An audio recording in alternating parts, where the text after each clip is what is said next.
പൊതുജനാരോഗ്യ പദ്ധതികളിൽ കേരളം നമ്പർ 1 എന്ന് അവകാശപ്പെടുമ്പോഴും ക്യാൻസർ ചികിത്സയ്ക്കുള്ള മരുന്നുകൾ യഥാസമയം ലഭ്യമാകാതെ ESI ഗുണഭോക്താക്കൾ ദുരിതത്തിലായിരിക്കുന്നു കുറേ നാളുകളായി. ESI ഗുണഭോക്താക്കളായ ക്യാൻസർ ബാധിതർക്ക് ആനുകൂല്യം ലഭ്യമാക്കേണ്ട ഡയറക്ടറേറ്റ് ഓഫ് മെഡിക്കൽ ഇൻഷുറൻസിന്റെ ഭാഗത്താണ് ഗുരുതര വീഴ്ചയുണ്ട്. ഗർഭിണികൾക്കും കുട്ടികൾക്കും ചികിത്സയുടെ ഭാഗമായി നൽകേണ്ട മരുന്നുകൾ ലഭ്യമല്ലാതായിട്ട് നാളേറെയായി. എന്താണ് ഇതിന് കാരണം? എന്താണ് യഥാർത്ഥത്തിൽ സംഭവിക്കുന്നത്? റിപ്പോർട്ട് കാണാം.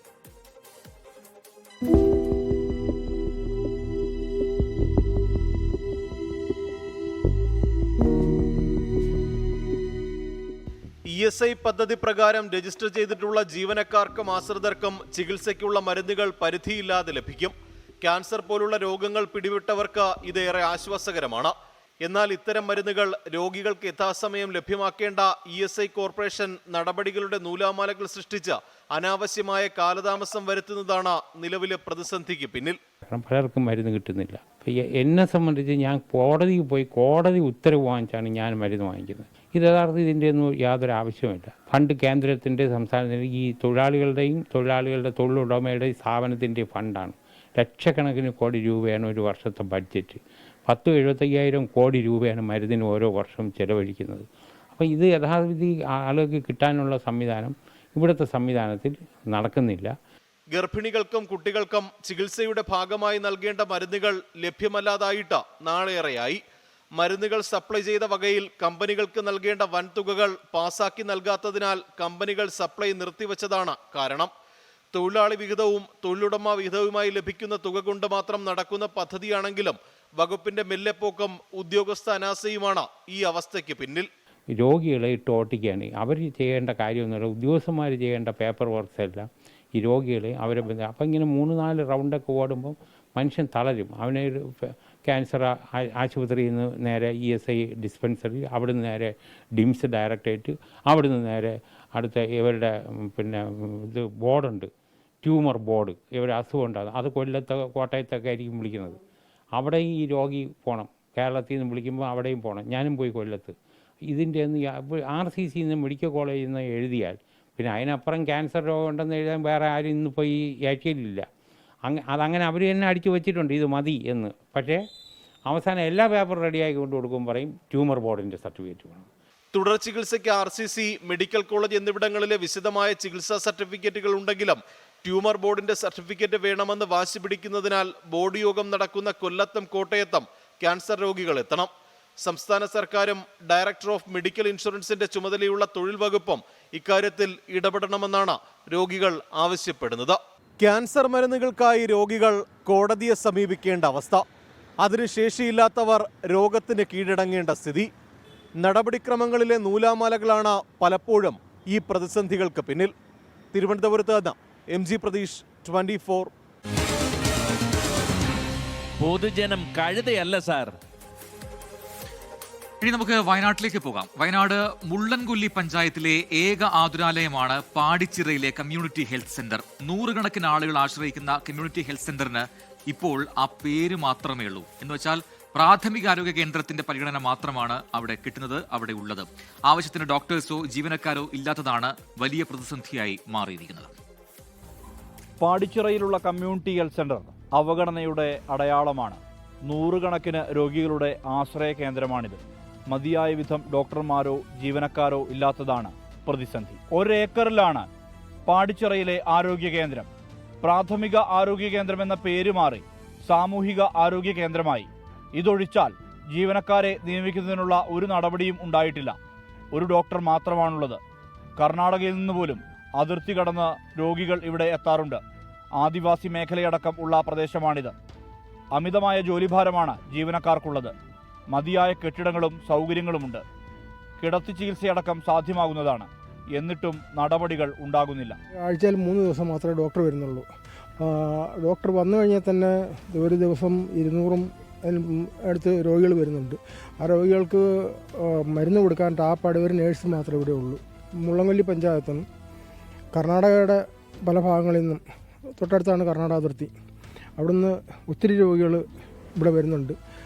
അങ്ങനെ ജനങ്ങൾ ഭയങ്കരമായിട്ട് ബുദ്ധിമുട്ടുന്ന ഒരു അവസ്ഥയാണുള്ളത്. കമ്മ്യൂണിറ്റി ഹെൽത്ത് സെന്ററിനടുത്തുള്ള മറ്റൊരു പ്രശ്നം പാറമടയാണ്. ഉഗ്രസ്ഫോടനങ്ങൾ മൂലം ആരോഗ്യ കേന്ദ്രത്തിനും സമീപത്തെ വീടുകൾക്കും വരെ ഭീഷണിയാണെന്ന് നാട്ടുകാർ പറയുന്നു.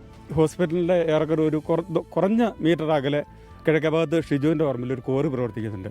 അതിശക്തമായ സ്ഫോടനം മൂലം ഈ പരിസരത്തുള്ള വീടുകളും മെയിനായിട്ട് 100 കണക്കിന് ഓരോ ദിവസവും 100-200 രോഗികളുടെ ആശ്രയമാണ് ഈ ഗവൺമെൻറ് ഹോസ്പിറ്റലിൽ. ഈ ബിൽഡിങ്ങുകൾ വൈബ്രേറ്റ് ചെയ്ത് ഇത് മുഴുവൻ പൊട്ടിക്കൊണ്ടിരിക്കുന്നു. ഈ ചുറ്റുവട്ടമുള്ള വീടുകൾ മുഴുവൻ പൊട്ടി തകർന്നുകൊണ്ടിരിക്കുന്നു. ഒരു സ്വകാര്യ ആശുപത്രി പോലും മുള്ളൻകൊല്ലി പഞ്ചായത്തിലില്ല. അതിനാൽ തന്നെ സായാഹ്ന OP അടക്കം ഇവിടെ നടപ്പിൽ വരുത്തണമെന്നാണ് ഉയരുന്ന ആവശ്യം. കൂടുതൽ ഡോക്ടർമാരെയും ജീവനക്കാരെയും നിയമിച്ച് ആശുപത്രിയുടെ പ്രവർത്തനം വിപുലപ്പെടുത്തണം. ഇതോടൊപ്പം പരിസരത്തുള്ള പാറമട അടച്ചുപൂട്ടണം. ഈ നാട്ടുകാർ ഉന്നയിക്കുന്ന ആവശ്യം ഇതാണ്. മനു ദാമോദരനൊപ്പം സുർജിത് അയ്യപ്പത്ത്, 24 വയനാട്. പൊതുജനം കഴുതയല്ല സാർ.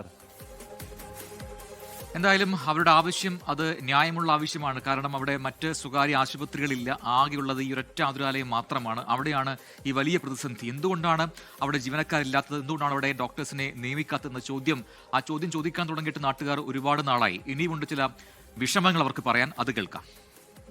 എപ്പോൾ വന്നാലും ഡോക്ടർമാരില്ല. ഇനി അഥവാ വന്നാലും ഒരു 2-3 ദിവസം നിൽക്കുക, അവർ വീണ്ടും ഇവിടുന്ന് പോകുക. സിസ്റ്റേഴ്സും ഇല്ല, ഡോക്ടർമാരും ഇല്ല. രോഗികൾ വളരെയേറെ കഷ്ടപ്പെടുന്ന ഒരു പ്രദേശമാണ് ഇവിടെ. അപ്പോൾ ഡോക്ടറില്ലാതെ ഞങ്ങൾ കഷ്ടപ്പെടുന്നതിൻ്റെ ഒരു ബുദ്ധിമുട്ട് ഞങ്ങൾ ശരിക്കും അനുഭവിച്ചുകൊണ്ടിരിക്കുന്നതാണ്. ഒരേക്കർ സ്ഥലമുണ്ട്, ആശുപത്രി ഇതുപോലെ കെട്ടിടം നല്ല രീതിയിൽ പണിതിട്ട് ഒരുപാട് വർഷങ്ങളും ആയതാണ്. ഇപ്പോഴാണ് കുറച്ചെങ്കിലും ആഴ്ചയിൽ ഒരു 3-4 ദിവസം ഡോക്ടർ ഉള്ളത്. ഇപ്പോൾ ഈ കഴിഞ്ഞ ഒരാഴ്ച എല്ലാ ദിവസവും ഡോക്ടർ വന്ന് തുടങ്ങിയിട്ടുണ്ട്. അപ്പോൾ അതുപോലെ തന്നെ എല്ലാ ദിവസവും ഡോക്ടർ സേവനം ഉണ്ടായിരിക്കണം. അടിസ്ഥാന സൗകര്യങ്ങളെല്ലാം ഉണ്ട്, കെട്ടിട സൗകര്യങ്ങളെല്ലാം ഉണ്ട്. ഇവിടെ ഈവനിങ് OP അടക്കം ആരംഭിച്ചുകൊണ്ട് ജനങ്ങൾക്ക് മെച്ചപ്പെട്ട ചികിത്സാ സൗകര്യങ്ങൾ ഒരുക്കാൻ സർക്കാരിൻ്റെ ഭാഗത്തു നിന്നും അടിയന്തര നടപടി ഉണ്ടാകണം. എന്തായാലും ആദിവാസി മേഖല അടക്കമുള്ളൊരു പ്രദേശമാണത്. അവിടെ ഇപ്പോൾ സ്വാഭാവികമായിട്ടും എന്ത് തന്നെ ആയാലും എത്രയും പെട്ടെന്ന് ആ സൗകര്യങ്ങൾ ഒരുക്കുക, അതോടൊപ്പം തന്നെ ജീവനക്കാരെ നിയമിക്കുക, മതിയായ ഡോക്ടേഴ്സിനെ നിയമിക്കുക എന്നത് ഏറ്റവും പ്രധാനപ്പെട്ട ആവശ്യമായി കണക്കാക്കണം അധികൃതർ എന്നാണ് നമുക്കും പറയാനുള്ളത്. ഇനി അടുത്തൊരു റിപ്പോർട്ടിലേക്കാണ്. തലസ്ഥാനത്തേക്കൊന്ന് പോകാം. തിരുവനന്തപുരം അതിയന്നൂർ ബ്ലോക്ക് പഞ്ചായത്തിന്റെ 50 ലക്ഷം രൂപയുടെ ആരോഗ്യ പദ്ധതി തുരുമ്പെടുത്ത് നശിക്കുകയാണ്. ജനങ്ങളുടെ ജീവിതശൈലി രോഗനിർണയത്തിനായി ബ്ലോക്ക് പഞ്ചായത്ത് സജ്ജീകരിച്ച മൊബൈൽ യൂണിറ്റാണ് 3 വർഷമായി പ്രവർത്തിക്കാതെ കിടക്കുന്നത്. 5 വർഷത്തെ ഭരണം വിഭജിച്ചെടുത്ത CPIM-ഉം CPI-യും തമ്മിലുള്ള തർക്കമാണ് ഈ പദ്ധതി നടപ്പിലാകാത്തതിന് കാരണം എന്ന് നാട്ടുകാർ പറയുന്നു.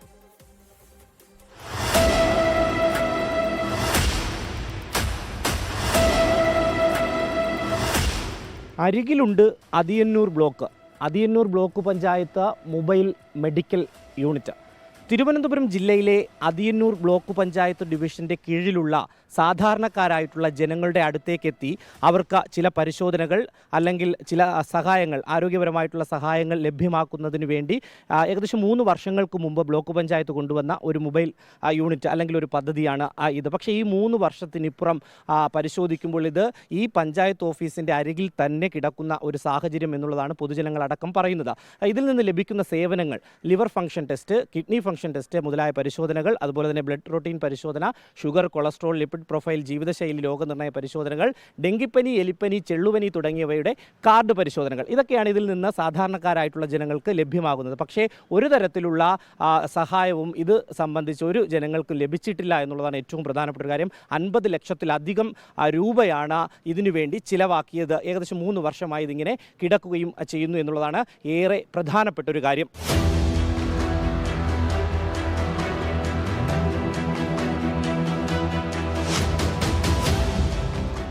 3 വർഷങ്ങൾക്ക് മുമ്പ് അതിയന്നൂർ ബ്ലോക്ക് പഞ്ചായത്ത് കൊട്ടിഘോഷിച്ചു കൊണ്ടുവന്ന ഒരു പദ്ധതി ഏകദേശം 50 ലക്ഷത്തോളം രൂപ ചിലവാക്കുകയും ചെയ്തു. പക്ഷേ ഇതിലെ സ്റ്റാഫുകളെ നിയമിക്കുന്നതിന് വേണ്ടിയിട്ടുള്ള DPC അംഗീകാരം ലഭിച്ചില്ല എന്നുള്ളതാണ്. പക്ഷേ എങ്കിൽ പോലും എന്തുകൊണ്ട് അതിലൊരു ഇടപെടൽ നടത്തി ഈ പഞ്ചായത്ത് അധികൃതർ ഇതിനൊരു പരിഹാരം കാണുന്നില്ല എന്നുള്ളതാണ് ഏറ്റവും പ്രധാനപ്പെട്ട ഒരു ചോദ്യം. ഇന്ന് വരെ നാളിതുവരെ ഈ വാഹനം ഈ ഗേറ്റ് വിട്ട് പുറത്തിറങ്ങിയിട്ടില്ല എന്നുള്ള ഒരു യാഥാർത്ഥ്യം, നിരവധിയായ സമരങ്ങൾ ചെയ്തിട്ട് പോലും ഈ അധികാരികൾ അനങ്ങുന്നില്ല. എന്താണ് ഇതിൻ്റെ കാരണം എന്താണെന്ന് അവർ പറയുന്നില്ല. അങ്ങനെ ഈ ഒരു ശവപ്പറമ്പായി ഈ വാഹനം ഇന്നിവിടെ പാർക്ക് ചെയ്ത് കിടപ്പുണ്ട്.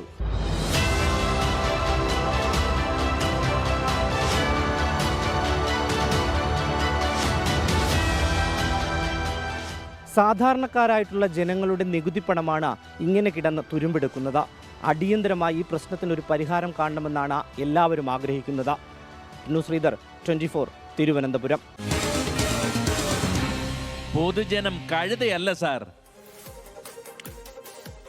അരികിലുണ്ട് അതിയന്നൂർ ബ്ലോക്ക് എന്ന് കേൾക്കാനൊക്കെ സുഖമുണ്ട്. എന്തായാലും നല്ല പദ്ധതിയാണ്, നല്ല വിഭാവനം ചെയ്ത പദ്ധതിയാണ്, നല്ല രീതിയിൽ വിഭാവനം ചെയ്ത പദ്ധതിയാണ്. പക്ഷേ അത് ആൾക്കാർക്ക് അരികിലേക്ക് എത്തുന്നില്ല എന്നതാണ് വസ്തുത. 3 വർഷമായി ഈ രീതിയിൽ രാഷ്ട്രീയ തർക്കങ്ങളുടെ പേരിൽ ഇത് ഇങ്ങനെ പൊടിപിടിച്ച് തുരുമ്പെടുത്ത് നശിക്കുകയാണ്. അത് ഇനിയെങ്കിലും പ്രവർത്തനം ആരംഭിച്ച് ജനങ്ങൾക്ക് ഉപകാരപ്രദമായ കാര്യങ്ങളിലേക്ക് കൊണ്ടുപോകാൻ കഴിയട്ടെ അവർക്ക് എന്ന് നമുക്ക് പ്രതീക്ഷിക്കാം. മറ്റൊരു റിപ്പോർട്ടിലേക്കാണ് നമ്മൾ ഇനി പോകുന്നത്. കൊല്ലത്ത് ശബരിമല പാക്കേജിൽ ഉൾപ്പെടുത്തി നിർമ്മാണം ആരംഭിച്ച റോഡിന്റെ നിർമ്മാണം പാതി വഴിയിൽ നിലച്ചിരിക്കുന്ന അവസ്ഥയാണ്. മാസങ്ങളായി ആ അവസ്ഥ അതുപോലെ തുടരുകയുമാണ്. ധനകാര്യമന്ത്രിയുടെ സ്വന്തം മണ്ഡലത്തിൽ ഉൾപ്പെട്ട ഒരു ഗ്രാമീണ റോഡിനാണ് ഈ ദുരവസ്ഥ എന്ന കാര്യം കൂടി പറയാതെ വയ്യ. നഷ്ടം ചൂണ്ടിക്കാട്ടി കരാറുകാരൻ കോടതിയെ സമീപിച്ചതോടെയാണ് പട്ടേരിമുക്ക് അമ്പലക്കര പൈങ്ങയിൽ റോഡ് നാട്ടുകാർക്ക് തലവേദനയായിരിക്കുന്നത്.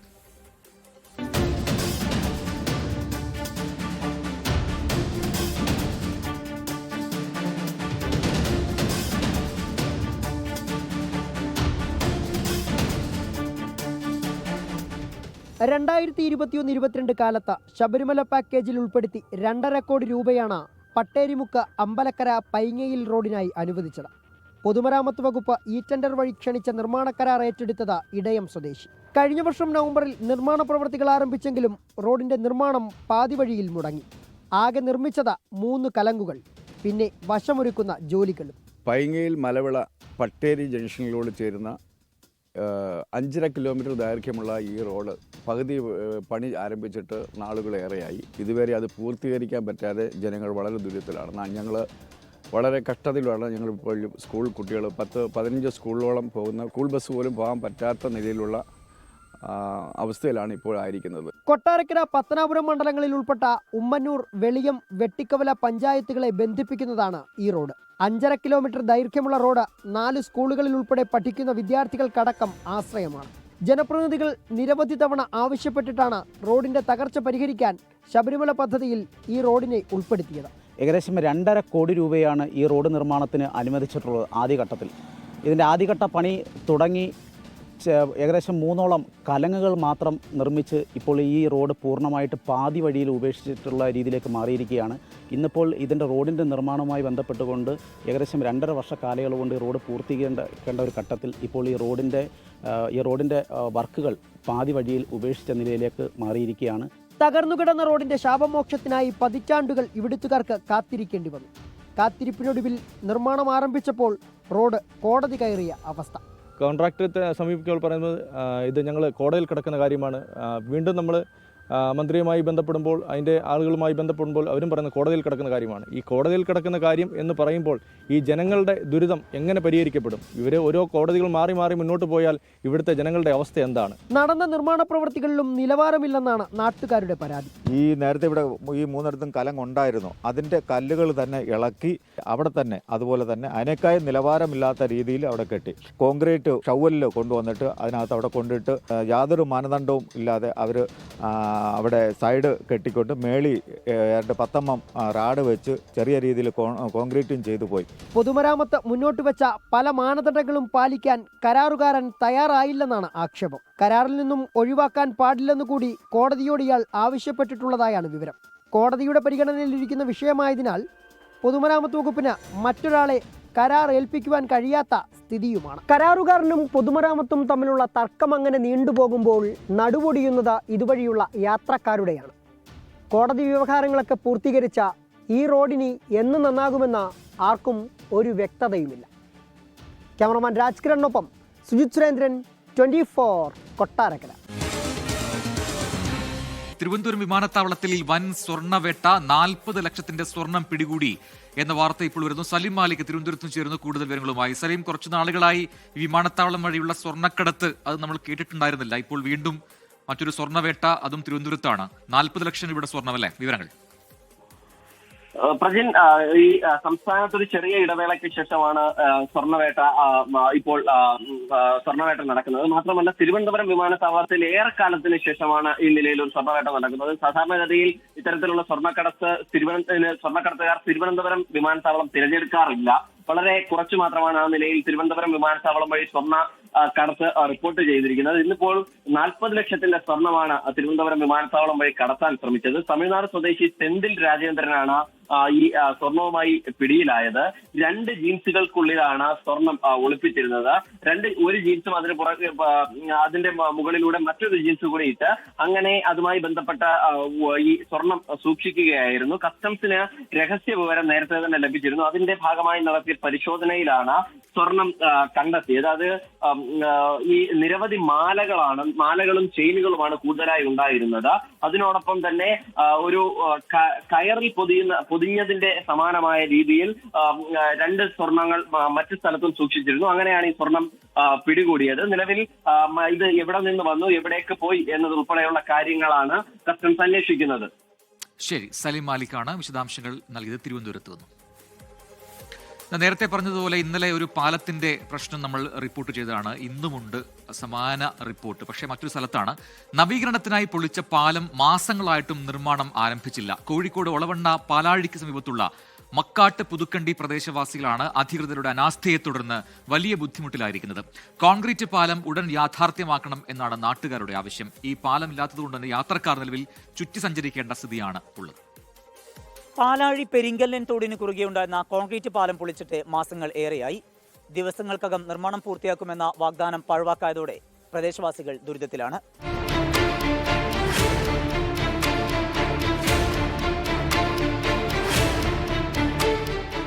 ഈ തോട് കടന്നു വേണം വീടുകളിലേക്കും വിദ്യാലയങ്ങളിലേക്കും ആരാധനാലയങ്ങളിലേക്കുമൊക്കെ പോകാൻ. നാട്ടുകാരുടെ പ്രതിഷേധത്തെ തുടർന്ന് താൽക്കാലികമായി മരപ്പലക ഉപയോഗിച്ച് പാലം നിർമ്മിച്ചിരുന്നെങ്കിലും ശക്തമായ മഴയിൽ തോട്ടിൽ ജലനിരപ്പ് ഉയർന്നതോടെ ആ പാലം ഒലിച്ചുപോയി. ഇപ്പോൾ ഇതാണ് അവസ്ഥ. കണ്ണെത്തുന്ന ദൂരത്തെത്തണമെങ്കിൽ വിദ്യാർത്ഥികൾ ഉൾപ്പെടെയുള്ളവർ ഏറെ ചുറ്റി സഞ്ചരിക്കേണ്ട സ്ഥിതിയാണ്.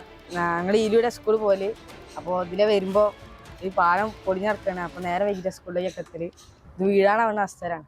തോടിനപ്പുറത്തെ ജുമാ മസ്ജിദിൽ ഖബർസ്ഥാനുണ്ട്. മരണപ്പെടുന്നവരുടെ മൃതദേഹങ്ങൾ അവിടെ എത്തിക്കാനും ഏറെ പ്രയാസമാണ്. ഈ പാലം മുമ്പ് ഞങ്ങൾ പ്രശ്നം ഉണ്ടാക്കിയിട്ടാണ് അതിൽ പാലിട്ട് തന്നത്. ആ പാലം മഴ വന്നപ്പോൾ ഒലിച്ചുപോയി.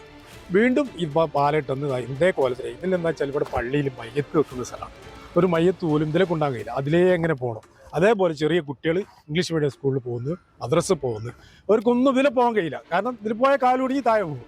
അപ്പം ഞങ്ങൾ ആദ്യം പറയുന്നത് എന്താ വെച്ചാൽ ഈ കെട്ട് ആദ്യം കെട്ടുക, എന്നിട്ട് പാലം പൊളിച്ചാൽ മതി. അത് അവർ കേൾക്കാതെ ചെയ്തുകൊണ്ടുള്ള ദുരിതമാണ് ഞങ്ങൾ അനുഭവിക്കുന്നത്. യാത്രാ ദുരിതം വർദ്ധിച്ചതോടെ നിരവധി തവണ അധികൃതർക്ക് പരാതി നൽകിയെങ്കിലും പെട്ടെന്ന് പാലം നിർമ്മിക്കും എന്ന മറുപടി മാത്രമാണ് ലഭിക്കുന്നത്. റോഡിന്റെ അരികു കെട്ടി സംരക്ഷിക്കുന്നതിന് വേണ്ടിയാണ് നേരത്തെ ഉണ്ടായിരുന്ന പാലം പൊളിച്ചു നീക്കിയതെന്നും മഴ കനത്തതോടെയാണ് പുതിയ പാലത്തിന്റെ നിർമ്മാണം വൈകിയത് എന്നുമാണ് കോഴിക്കോട് ബ്ലോക്ക് പഞ്ചായത്തിന്റെ വിശദീകരണം. പാലം നിർമ്മാണം ഉടൻ പൂർത്തിയാക്കണം എന്നാണ് നാട്ടുകാരുടെ ആവശ്യം. അല്ലായെങ്കിൽ ശക്തമായ പ്രക്ഷോഭം ആരംഭിക്കാനാണ് പ്രദേശവാസികളുടെ തീരുമാനം. കോഴിക്കോട് നിന്ന് സമീർ സി മുഹമ്മദ്, 24. പൊതുജനം കഴുതയല്ല സാർ. എന്തായാലും ആ നാട്ടുകാരുടെ ബുദ്ധിമുട്ട് അത് ഒഴിവാക്കാൻ ആ പാലം നിർമ്മാണം പൂർത്തിയാക്കുക എന്നുള്ളത് മാത്രമാണ് ഒരു പോം വഴി. പക്ഷേ എപ്പോൾ പൂർത്തിയാക്കാൻ കഴിയുമെന്ന് അധികൃതരൊട്ട് പറയുന്നുമില്ല. അപ്പോൾ എന്താണ് അതിന് കാരണമെന്ന് ചോദിക്കുമ്പോൾ പറയുന്നത് മഴ, ഭയങ്കര കനത്ത മഴയാണ്, അതുകൊണ്ടാണ് ഈ പാലം നവീകരണം അതിങ്ങനെ വൈകുന്നത് എന്നാണ്. പക്ഷേ അതിനുമുണ്ട് നാട്ടുകാർക്ക് പറയാൻ ചില കാര്യങ്ങൾ. അതിലേക്കാണ് 4 മാസത്തോളായി നമ്മൾ ഈ പാലം ഇവിടെ പൊളിച്ചിട്ടുണ്ട്. എന്തിൻ്റെ അടിസ്ഥാനത്തിലാണ് ഈ നല്ലൊരു പാലം ഇവിടെ പൊളിച്ചതെന്നുള്ളത് മനസ്സിലാവില്ല. അപ്പോൾ ഒരു കേടുപാടും ഇല്ലാത്ത ഒരു പാലമായിരുന്നത്. ഇതിലെ നൂറുകണക്കിന് ആളുകൾ യാത്ര ചെയ്യുന്ന ഒരു സ്ഥലം കൂടിയാണ്. ഒരു സുപ്രഭാതത്തിൽ വന്ന് കണ്ട് രാവിലെ ഈ പാലം പൊളിക്കുന്നതാണ് നമുക്ക് കാണാൻ കഴിഞ്ഞിട്ടുള്ളത്. എല്ലാ സമയത്തും ഒരു പ്രവൃത്തി നടക്കുമ്പോൾ ആ പ്രവൃത്തിയുടെ അവസാന വാരത്തിലാണ് ഇതേമാതിരി ആളുകൾ സഞ്ചരിക്കുന്ന ഭാഗം പണി കഴിക്കാൻ വേണ്ടിയിട്ട് അത് പൊളിക്കുകയും പിന്നെ അത് പണിയെടുപ്പിക്കുകയും ചെയ്യാറുള്ളത്.